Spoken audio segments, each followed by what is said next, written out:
Sejam muito bem-vindos a mais um episódio do Bloco Podcast. No episódio de hoje, vamos falar sobre dinheiro indistinguível, o papel crucial da fungibilidade na economia. E comigo tenho Felipe, o investidor descentralizado. Tudo bem, Felipe? Tudo tranquilo, vamos lá. Mais uma vez, falando do basicão, né? Sim, é importante a gente focar em alguns conceitos básicos, principalmente porque a gente vem notando que, principalmente agora, né, que é uma época onde mais pessoas vêm chegando ao Bitcoin por causa do que vem ouvindo na TV e coisas assim. E é nesse momento que a gente, apesar de dos nossos conteúdos não serem aquilo que as pessoas buscam, mas pode ser exatamente as pessoas começarem a se deparar com isso e conceitos de economia. E nessas horas são conceitos importantes que valem entender sobre teoria do dinheiro, até para entender o porquê do Bitcoin no momento ser uma melhor solução do que o dinheiro fiat e apontar alguns problemas que as pessoas, apesar de ter uma galerinha que acha que ele é perfeito, criado pelo próprio Deus, né, não, não é o que acontece, né? Então a gente também precisa mostrar um pouco disso, né? Mas É,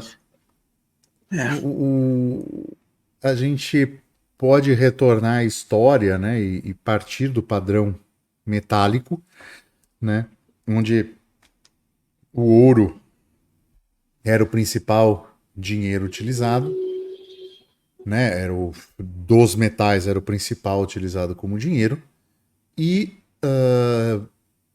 a fungibilidade dele é muito alta, ou seja, você ter 10 gramas de ouro em barra e ter 10 gramas de ouro em pó é basicamente a mesma coisa, né? E isso ser intercambiável na economia e servir como meio de troca, como reserva de valor ou como moeda circulante, né? Então você tem isso muito facilmente indistinguível, por assim dizer. Pequeno parêntese só para dizer que assim, ouro é sim rastreável, tá? Especialmente quando ele está na sua forma bruta minerável, né? Minerada. Então, se ele foi minerado numa pepita, essa pepita normalmente ela indica informações de onde veio. Então, existem certos locais onde o ouro não é minerado e encontrado em forma de pepita, então você já descarta uma série de lugares de origem dele por causa disso.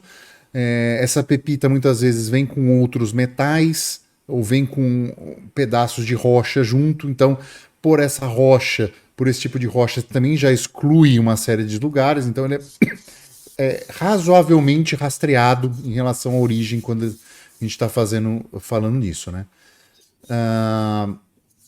Mas uma vez ele sendo fundido e tudo dessa forma, ele se torna purificado, ele se torna indistinguível entre si. Né? Então, se não tem uma marcação na barra ou nada disso, ele é indistinguível e utilizado da mesma maneira em qualquer lugar na economia. Né? Então, ele consegue manter um alto padrão de fungibilidade. Diferente quando a gente vai para outros, né? Então, assim, depois disso a gente começou a ter os certificados de ouro e o papel moeda, né? Então aí já se muda, você já tem uma série de formas de rastrear um dinheiro, né? Então ele já vem com número de série, né? Questões de segurança de papel moeda, né? Para tentar, eu ia falar evitar, mas a falsificação não é evitada, ela é diminuída, eu né? acho. É, pode ser. ela se torna mais cara, mais difícil de ser feita, né? É. Mas. Só que ainda assim, né? Se a gente for pensar num padrão de papel moeda, ainda assim a moeda tem bastante fungibilidade entre si, né? O papel é relativamente bem intercambiável. É difícil você rastrear toda a origem dele, o que, que ele foi usado para pagamento, o que, que não foi, né? Todas as cadeias que eles foram utilizadas, isso é bem difícil de ser feito, né? Você não consegue rastrear tudo. Você consegue rastrear alguns pontos, eventualmente, né? Esse dinheiro pode ter entrado num banco, teve um controle maior, então você sabe que ele passou por algum lugar, né? Acho que é basicamente isso, né? Do contexto histórico da Eu diria que o fungibilidade. pa- eu Diria o diria que quê? assim, em termos de fungibilidade, ixi, foi mal que picotou aqui também seu áudio. Não, tranquilo. Eu diria que em termos de fungibilidade, a gente pode comparar, no caso, a cédula, né, que é muito fungível, porém não 100%. Talvez até com um Bitcoin. Eu diria que o Bitcoin é menos fungível ainda do que uma nota, dinheiro em nota, em cédula. Sim. Porque na cédula você consegue trocar uma por outra, em tese elas são iguais, você só vai ter alguma. Quando, por exemplo, a nota estiver rasgada ou manchada com tinta de caixa eletrônico, essas coisas assim. E ela também tem uma rastreabilidade igual ao Ninguém faz o Bitcoin, né? Porque a nota tem controle um número. na. Sim, ninguém faz o controle ali no número de série, né? Exatamente, né? Então, assim, tem esse lado, né? Ah, assim, em termos de fungibilidade, eu compararia os dois. Eu acho que assim, são muito próximos, né? Falando Uhum. de fungibilidade, assim, não é minha intenção, mas a única coisa que eu vejo que é 100% fungível mesmo é Monero, tá? Mas, enfim, vamos continuar. Vamos continuar a conversa. E a gente falou isso, e esse episódio ele é inspirado, inclusive, num exercício de uma live com Deni Torres, Diego Collins e Seiichi Arata, e foi um exercício que o Seiichi Arata colocou pra gente, né, na live, e eu resolvi fazer, né, e, e a gente já tinha tido essa discussão sobre fungibilidade, e eu acho válido a gente conceitualizar uma diferença, né? A fungibilidade do conceito jurídico na fungibilidade do conceito econômico, né? No direito, a fungibilidade ela é atribuída a bens ou ativos que podem ser substituídos por outros de mesma quantidade, qualidade e valor, né? Então isso é fundamental na hora de você classificar bens, fazer contratos, porque você consegue fazer a intercambiabilidade de bens, né, e sem perder valor ou funcionalidade, né? E isso é geralmente aplicado a commodities, a ativos negociados, né, onde você tem essa indistinção. Então, é assim o conceito de fungível no termo jurídico. Porém, entretanto, todavia, existe a fungibilidade no contexto econômico, né? E essa fungibilidade no contexto econômico, pensando em moeda, pensando em dinheiro, ela tem uma dimensão extra, né? Que é a capacidade deste bem servir como meio de troca universal dentro de uma economia. Ou seja, não é só comparar e ser igual, ele tem que servir de maneira indistinta. Ou seja, um grama de ouro é igual a um grama de ouro, uma nota de 100 é igual a uma nota de 100. Para quê? Para você facilitar o comércio e você não ter escalões de valores diferentes, né? Então, eu acho que esse é o ponto fundamental dessa diferenciação de fungibilidade e de contextos, porque aí a gente consegue olhar agora para a blockchain do Bitcoin e ter uma outra ideia, né? A gente pensando no Bitcoin como um dinheiro, a gente está vendo toda a origem e transações para o qual esse Bitcoin já passou, passa e vai passar até o fim dos tempos, né? Então a gente sabe quais são carteiras que foram utilizadas para o crime. Esses bitcoins ficam marcados. Esses bitcoins têm menos fungibilidade porque eles não conseguem transacionar livremente. Eles não conseguem ir por uma exchange, né, por exemplo. E para aqueles que ficam falando, mas é só não colocar numa exchange. Tá bom, então cadê a Lightning sendo mundialmente aceita? Não, não é, né? Então precisa escolher, né, o time da narrativa aí. Né? Ou o Bitcoin não se usa, ou o Bitcoin se usa, né, é diferente, ou ele transaciona livremente para onde ele quiser. Então, se ele não transaciona livremente para onde ele quiser, ele tem um problema de fungibilidade, né?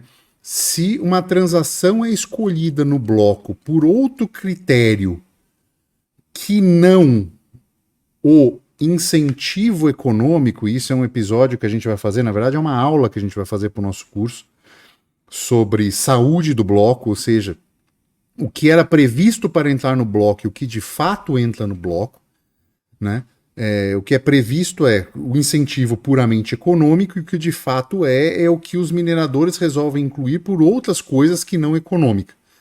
E se isso acontece, é uma forma de afetar a fungibilidade, porque o minerador deveria estar apenas olhando o incentivo econômico e incluindo transações que pagassem mais. Se ele faz isso diferente, nós temos um problema com a fungibilidade, com a transacionalidade, a maneira de se transacionar esse Bitcoin torna-se diferente, ou seja, nós estamos atacando indistinguibilidade, né? A maneira indistinguível que um dinheiro deveria ser do outro.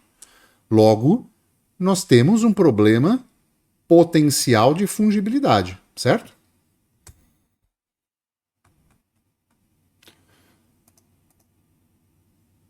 Cara, então, eu acho, sim, que nesse caso, um problema de fungibilidade, porque querendo ou não, você afeta, né, a forma como isso pode ser utilizado, né? Um adendo que eu gostaria de fazer, tá? Quando você estava falando da fungibilidade do Bitcoin, né, da aceitação de Sim. Lightning, etc., né, e como que o Bitcoin marcado, né, ele fica, de certa forma, afetado. O Bitcoin marcado ele vai funcionar na rede do Bitcoin normalmente, né? A marcação dele só é um problema quando ela entra em alguma plataforma com KYC. Então, assim, ele consegue ser transacionado livremente. A grande questão é que hoje, né, no momento atual, a gente ainda tem muita plataforma com KYC. Corretoras que sejam em alguns contratos inteligentes na rede do Bitcoin, que se você recebesse esses Bitcoins, aí travava. Porque tem um ente centralizado por trás, né? Em tese, ele até roda, até funciona. Só que aí entra aquele problema que a gente falou aqui agora e já falamos em episódios para trás. Cadê a economia circular para realmente acabar com esse problema? Na verdade, não deixa de ser um problema, geralmente que você usa tudo numa economia circular. Mas tem Bitcoin que é marcado. Beleza, mas se minoria dos casos você manda numa corretora, tá valendo. Não vai mudar de nada marcar seu Bitcoin. Só que hoje é um grande negócio. Tem um pequeno problema que eventualmente isso vai ter problema também, assim, você não vai conseguir abrir um canal Lightning com esses Bitcoins. Não? Não, assim, você vai conseguir com quem?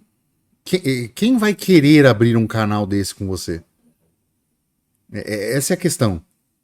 Entendeu? Assim, porque assim, os serviços centralizados vão migrar, né? Assim, se a gente tiver menos poder na corretora e mais poder voltado para Lightning, ou seja, mais pessoas querendo usar Lightning, Esses serviços das grandes hoje, das corretoras, eles simplesmente vão migrar como provedores de serviço Lightning, como algumas até já têm, né?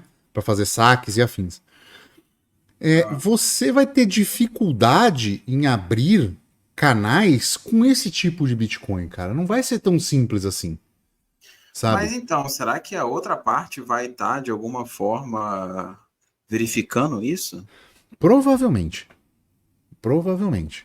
Eu tenho que, para mim, assim, vai criar uma lista de carteiras com qual não vai abrir canal. Isso ainda não existe, tá? Eu pelo menos não vi ninguém fazendo isso ainda. Mas, se você, como empresa centralizadora de pagamento que é, com CNPJ, com sede, bonitinho, você vai ter essa pressão estatal, sabe? Para não permitir que isso chegue ou se permitir que bloqueie, né? Enfim, que não faça transações ou não permita que drene liquidez para um lado ou para o outro. Eu acho que vai ter, cara. Tudo isso por causa dessa fragilidade, de você saber quem é a carteira, né? Mas eu acho que vai ter sim. Pode ser. Assim, possibilidade, né? Não sei. Assim, Problemas para o futuro.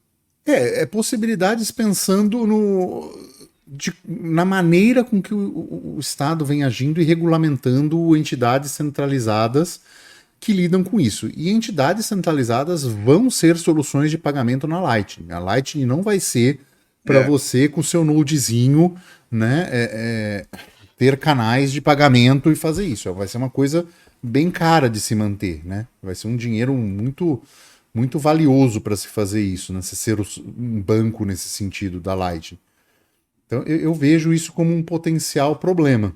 Mas um problema justamente voltado na pouca fungibilidade que o Bitcoin tem, né? Verdade. Porque é isso, né, cara? A gente falou desses conceitos de fungibilidade, agora a gente volta e olha para a rede do Bitcoin. Todas as transações são rastreadas o tempo todo, né? Para você ter privacidade na rede do Bitcoin, você precisa tomar medidas adicionais, né? Soluções que já estão prontas, soluções que ainda não surgiram, né? Podem acontecer e podem melhorar isso para o indivíduo, podem, mas o padrão não é esse, né? É muito diferente de uma blockchain privada, né? E isso, essa rastreabilidade tão grande, eu acho que aí sim ela entra nos fundamentos, porque principalmente na mineração, se você tá tirando um bloco ou colocando um bloco por questões não financeiras, né? Ou você está excluindo porque essa carteira foi utilizada, essa carteira é uma carteira OFAC, como a gente tem episódios sobre isso. Eu acho que aí a gente tem um problema mais grave de fungibilidade e tá da maneira com que o protocolo é feito, né? Nem fala, não, isso aí é um baita de um ataque. Foi até, você comentou, né, da aula que virá para frente da saúde dos blocos, e cara, e foi, eu até postei isso no Twitter ontem, eu acho, Sim. sei lá. Ontem, gente, dia 13 de março, tá? Só para constar. Mas mostrando, né, aquela situação onde a saúde dos blocos lá na mempool estava super afetada em janeiro de 24, né? Sim. E aí eu ainda perguntei, cara, o que aconteceu aqui, né? E se a saúde do bloco está afetada, é porque você tem transações que estão sendo forçosamente retiradas ou colocadas no bloco do que não era previsto, né? De acordo com o código lá, que é open source, que tem da mempool e tal. Então, assim, você começa a afetar, né? Possibilidades, etc, né? Sim. Tem um ponto interessante também, que eu não sei o que a mempool vai fazer em relação a isso, mas ela já está abrindo coisas para você criar uma conta lá e ela vai oferecer serviço de replace by fee deles. Então você pega a sua transação, envia lá, paga uma graninha por fora. E eu queria saber, né, é interessante se eles vão usar isso como critério para falar de saúde do bloco, porque você tem isso. Esse é um serviço que você já tem não só nas carteiras, né, o Replace by Fee, mas que aí não mexeria na saúde do bloco, porque você está efetivamente jogando na mempool. Mas você tem esse serviço em mineradoras. Então você paga para acelerar esse bloco e incluir. Eles incluem no hash rate deles. Então, quando minerarem um bloco dele, a sua transação vai estar independentemente do valor que você colocou na mempool, né? Isso também mexe com a saúde do bloco. A gente não sabe o quanto isso está sendo também negociado por fora, né? Aí vai entrar o meme do siriguejo lá, né? I like money. Sim, sim, assim, eu não vejo. Eu não vejo exatamente problema nisso, né? Você Não, fala, tem olha, não. acelera a minha transação aí, cara, porque eu tenho um esquema contigo e prefiro pagar para você. Eu não vejo problema nisso.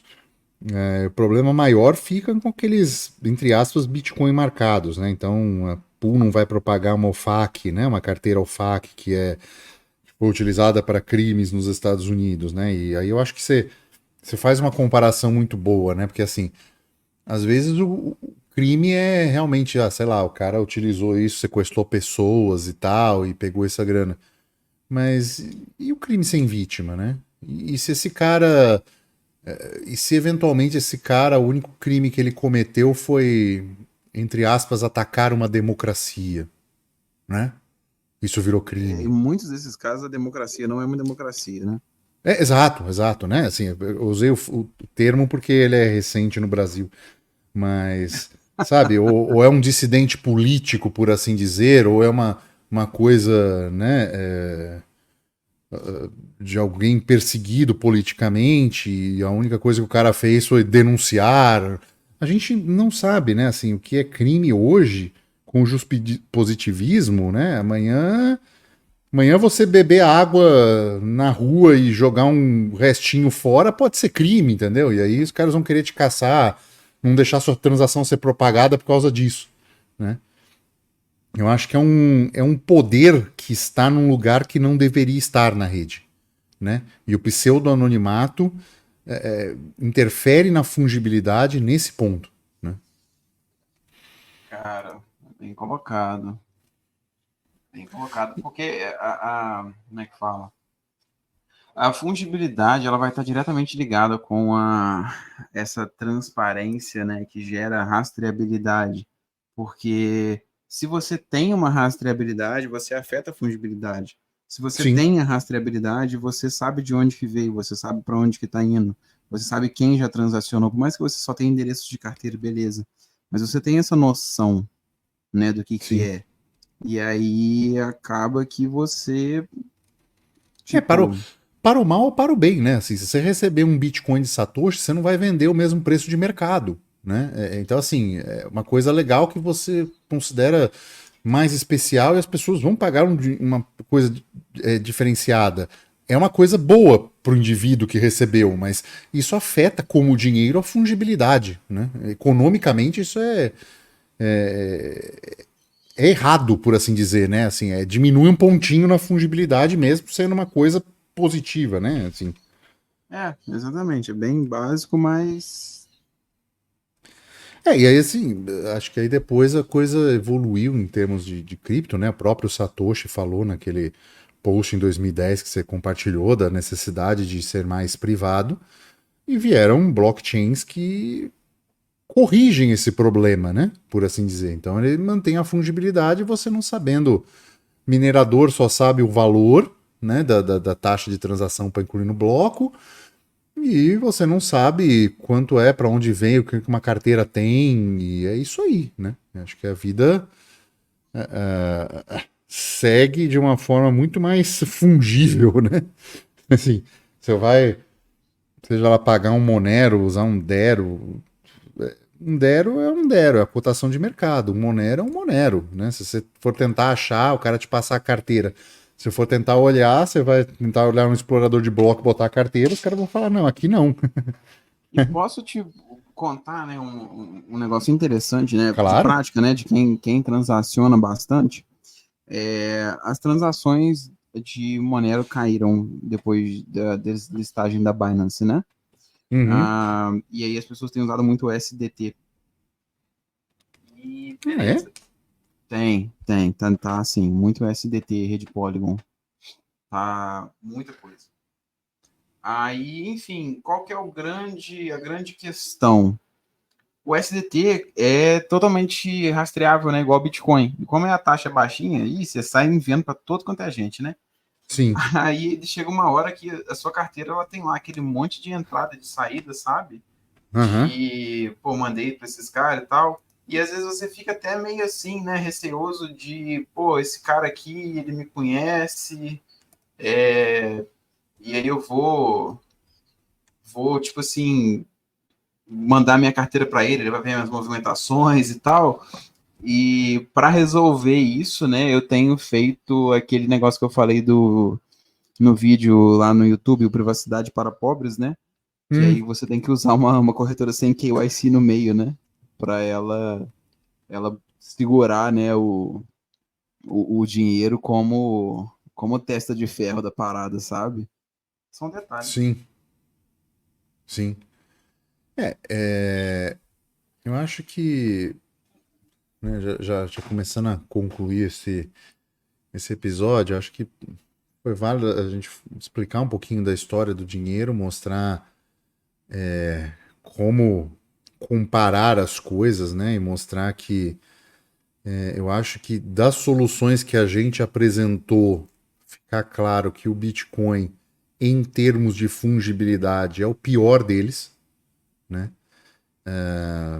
Ele consegue ser pior que a solução estatal Fiat, né? De papel moeda, em termos de circulação na economia, se a gente for pensar em Layer 1, se a gente for pensar em soluções de segunda camada, o que se tem hoje na Lightning, aí equivale ao dinheiro o dinheiro que circula na economia, o papel moeda, né? Lógico que a gente tem soluções de centralizadas. Não estou pensando em você rodar seu próprio Node Lightning, porque numa adoção mundial não vai ser essa a realidade das pessoas, né? E logo a própria Lightning em si, ela tem um CNPJ, ela tem uma empresa, então a gente está falando de coisas que podem comprometer a fungibilidade ou aumentar a rastreabilidade do indivíduo que está usando aquela carteira em questão, né? É, falamos de como o Monero resolve esse problema da fungibilidade. Isso não quer dizer que o Monero seja uma solução superior ao Bitcoin, nem reserva de valor, nem uso monetário, nem nada. Só estamos mostrando como uma rede privada e anônima é superior no sentido do critério de fungibilidade, né? E distinguimos esse critério entre o que é jurídico e o que é econômico. Então, quando a gente fala em economia, a gente está pensando exclusivamente na moeda. Então,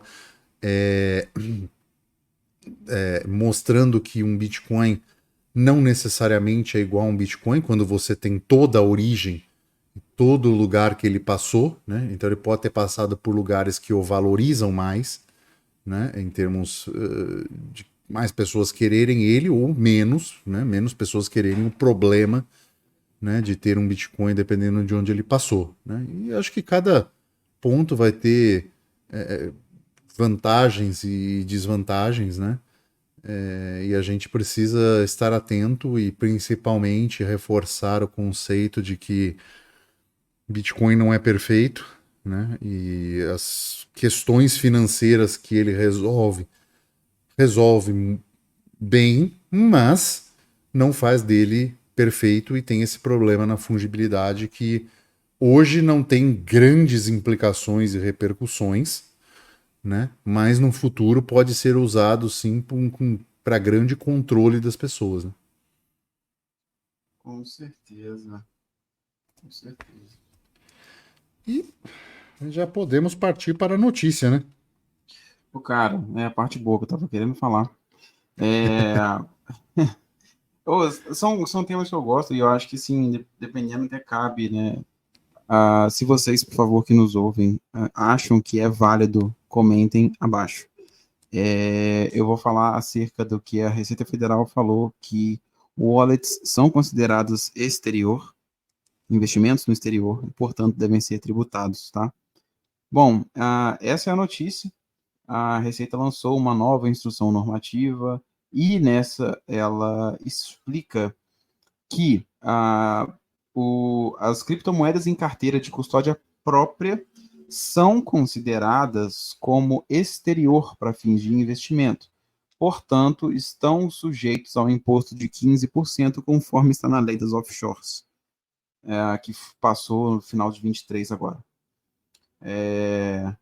No parágrafo primeiro ele fala que os ativos virtuais, parará, como incluindo, né, as carteiras digitais, elas serão, então, consideradas esses negócios no exterior.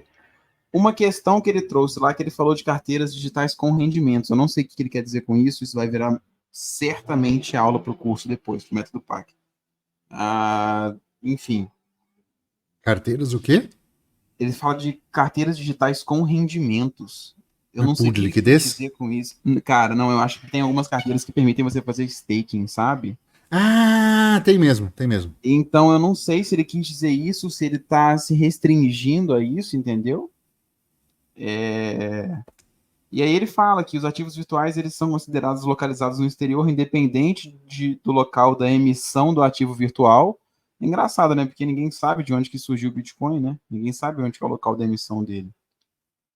Mas beleza, né? Então, Exato. independente do local da emissão, ele é considerado, né?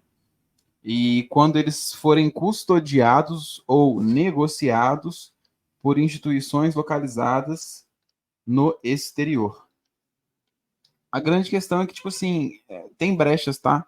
Isso aqui a gente vai discutir depois em material premium, mas trate carteiras como se a Receita quisesse tributar elas, pronto. Tá? Eu É. acho que é mais fácil. Mas tem muita nuance nisso aqui, muita mesmo. Ou seja, você pegou o teu celular, baixou uma Electrum, já é, né? Já é considerado, já cabe tributação, entendeu? Pois é. Pois é, a sua autocustódia, né? A sua autocustódia já é tributável no Brasil. Que absurdo. Tributado em qualquer lugar, no caso, mas sim, Não, mas já é tributado como se fosse uma coisa no exterior, né? Assim, 15%. comprar um celular nacional, nota fiscal, caramba, instalar a carteira, né? Comprar a hard wallet no Brasil, nota fiscal, tudo, para efeitos de tributação. É bem aquilo que a gente falou, né? Na aula que a gente gravou sobre quando saiu essa nova regulamentação, essa lei, que abria essa janela, né, de possibilidade justamente para encararem carteiras como se fosse algo fora do Brasil, né? Eles iam querer taxar de alguma forma, essa é a questão. A autocustódia virou exterior. Caraca. Cara, esse pessoal inventa. Eu tô te falando, Souza, cabe muita coisa nessa instrução aqui, no que eles colocaram, cara, tem muita interpretação a ser feita ainda, vai render aula, isso aqui é conteúdo premium, não tem jeito, Sim, mas, enfim. bom, é estar atento, é mostrar quanto o cerco está se fechando para o indivíduo, né? Está se fechando na poupança.